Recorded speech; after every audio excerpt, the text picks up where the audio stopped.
congratulations. That was it looked like a much harder fought match than the one you played out at Rome in February. What do you think that was down to?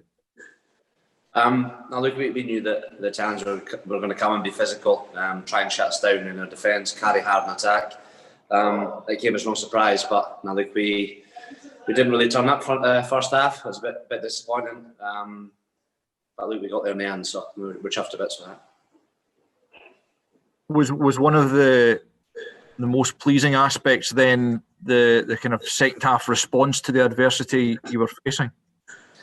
Yeah, I think Gregor touched on the fact we weren't working hard enough, and as players that hurts us. I was pretty annoyed that Gregor had to say that, but it gave us a kick up the backside we needed. And I said to the boys at half time, nobody questions our work rate or our physicality again. And we seemed to turn that around in the second half and got the results. So now, look, as I say, full credit to Italy. They were very, very good first half. Second half, I felt we were very much in control, and ultimately that made us win the test match. Okay, Felicity. Hi. Can you hear me? Just how tough was it to play a team as fired up as Italy was?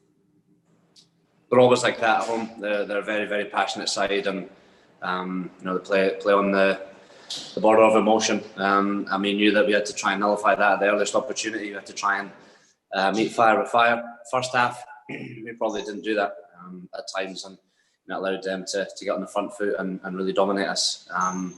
Second half, as I said, we got the kick up the backside we needed, and got stuck into them, and we took their game completely away from them. So I'm very proud of the boys' efforts in that second half.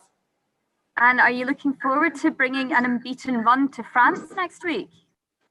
Yeah, absolutely. I think the big thing for us is believing in our individual ability and believing how good we can be as a team. I don't quite think we're there, but we're going to keep working incredibly hard during the week and make sure we're in a position to take on France. But the important thing for us now is that we enjoy tonight, we enjoy each other's company, we recover well and get ready for France come Monday. Okay, Sky? No, nobody from Sky Sports News, they dropped off. Okay, we can move to PA, Andy Newport. Hi, Hoggy. I'm sure you'd have enjoyed seeing your wee pal Donkey get sort of flattened in the build-up to Italy's try, but how did you think he did? I mean, it was almost the sort of perfect sort of comeback game with that try that just got chopped off just after half-time. Yeah, look, we know Donkey's qualities. He's been working hard for the last couple of years to get back to where he wants to be, and as I say now, he's a completely different person. He's more relaxed and enjoys his rugby. And the big thing for Donkey is he's spoken really well and drove us around the field all week. And I thought he'd done that today again. Look, nothing's going to be perfect. We don't strive for perfection. But what he did do is adapt to the first half. It wasn't quite going our way. In the second half, he controlled us really well along with Ali. So I look full credit to him. He's absolutely buzzing in the change room. He loves playing for Scotland. He loves being around the boys, and he brings great energy around on a daily basis. So I, for one, are delighted to see him back. And just in the work rate issue, I mean, is that a surprise to you? I mean, it's not a trait that you would normally associate with a Scotland team. That they usually sort of give everything. Was it a surprise to you that things were just a wee bit off their maximum level in the first half in that sense? I think the big thing for us in rugby is that momentum is going to go our way at times, and it's going to be against us, and it's how we combat that. We probably waited a little bit too long to get into the game. You get that at times. Sometimes you can have a lot of ball and we can control it, and our defence is firing. But sometimes it can be the complete opposite. But it's just how we adapt on the move and overcome things. And as I say, I think we've done that towards the last kind of 10 minutes of the first half. I felt we were very much in control. And leading into the second half, it was all us, if we're being honest. So, like as I say, the challenge really stuck in, brought it to us for a lot large periods of that game. But I'm proud of the boys and how we bounced through it and ultimately won a test match. So that's what we're here to do. As I say, nothing's going to be perfect, but we're winning games at the end of the day, and we'll move on to our next job now. Okay, Mark from Reuters. A thought or two, if you don't mind, on the France game next week.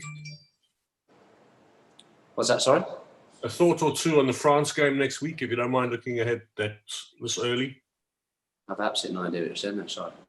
Just asking for your thoughts on the France game next week.